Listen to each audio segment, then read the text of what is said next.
Alright, so it's day 5, and this is my first time doing one of these videos. I said I'd stay on top of it and do one each day, but Tokyo's been a pretty big whirlwind trip so far, so I guess I'm going to start on day 5 and then I'll work my way backwards while progressing forwards as well.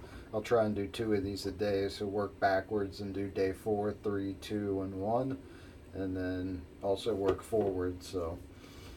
Today I woke up at 4 o'clock in the morning.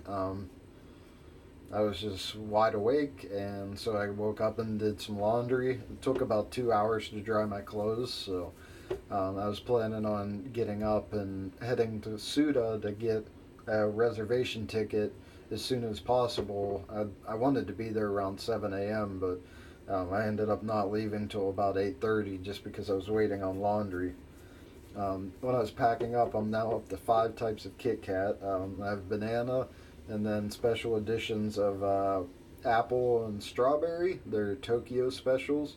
Then the pudding flavor, which is amazing, and then this like strawberry coffee drink one. It's also pretty good. It tastes like strawberry initially, and then has sort of a coffee flavor at the end. I don't exactly know what it is. I should probably look it up and try and translate it. So, by the way, I'm looking down. I have all the notes in front of me, so that's why I keep looking down. Um, so it was raining this morning. I caught the train at Akihabara station and headed to Suda.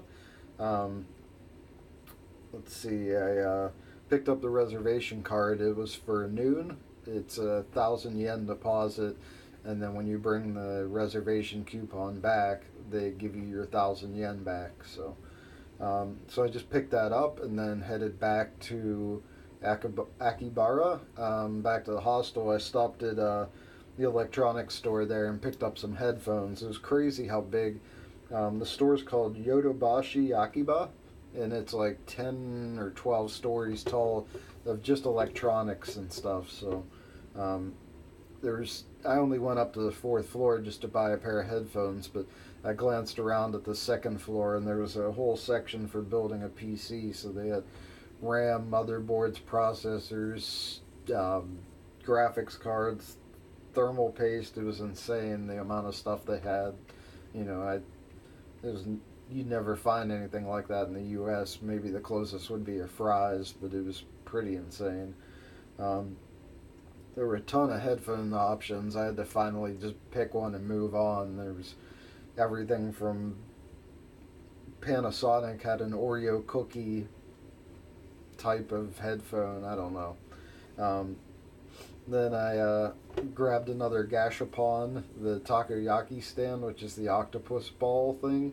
It just I don't know which one I got, but it just looks like a little model of a food stand. So I didn't open it up to see, but yeah, that's one I've been looking for. It's kind of dumb, but in earlier videos, when I go back and do them, I'll talk a little bit more about what those are. But they're just little vending machine toys, and they have an insane amount of different things. Like anything you can think of, there's probably a little vending machine toy version of it. Um, so then I went back to the hostel for a little bit, packed up some, and then headed back to Suda to try and get there around 11:30. Um, so you get there, even though you have your ticket to get in, you still have to wait in line, and then they pull you out of line. You go in and you order at the vending machine. That's how you do it for the ramen. You order it from the vending machine. You put in your money. It spits out tickets. You know, I got one for the ramen and then one for my beer, and you give that to them. Then you go get back in line, and then as people leave, they go and pull you in and seat you at the restaurant. It's only 9 seats, so um, it's a pretty organized system. It seems a bit chaotic because they keep pulling you out of line and putting you back in line, but it's really just kind of a waiting area until your food's ready.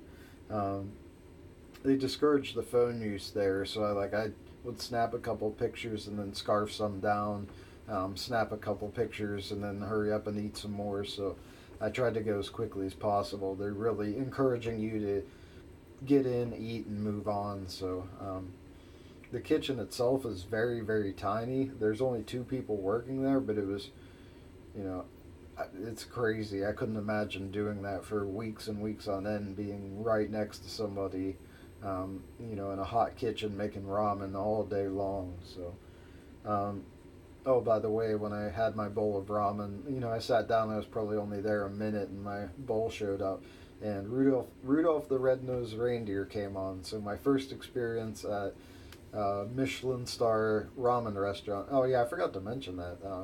Suda is a Michelin starred ramen restaurant. It is a 1-star restaurant.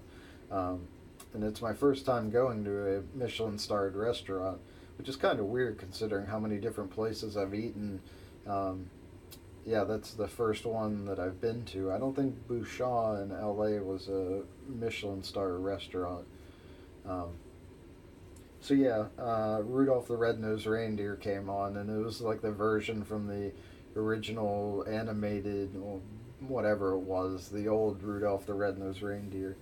So about the bowl of ramen, the broth was really good, and that's something that stood out to me the most. I've had a lot of bowls of ramen scattered throughout, mainly just the U.S. So, but with those, when you get like a really rich broth, it's usually creamy and very thick. This had the same taste, but it was very light, very watery, and I don't say that as a bad thing, because it doesn't make you feel super full. You're able to finish the bowl off and actually walk back and not feel totally horrible.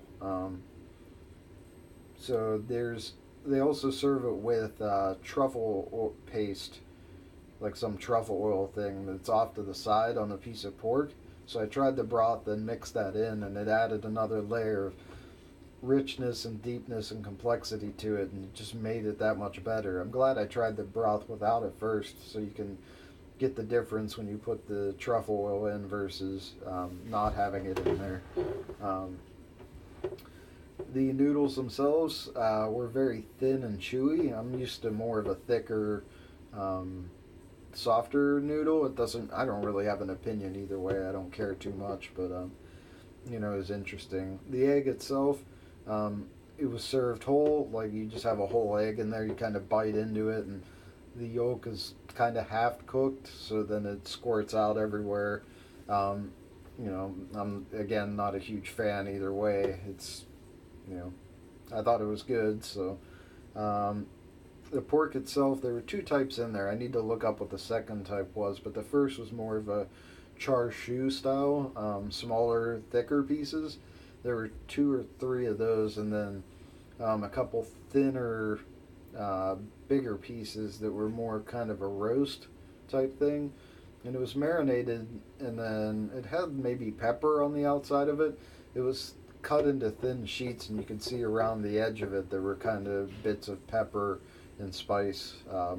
Those are really good as well. Both types were really amazing. The wontons, so it comes with 2 wontons, and both of those are, I assume, pork filled. But the wonton, it's the meat and then the noodle on the outside.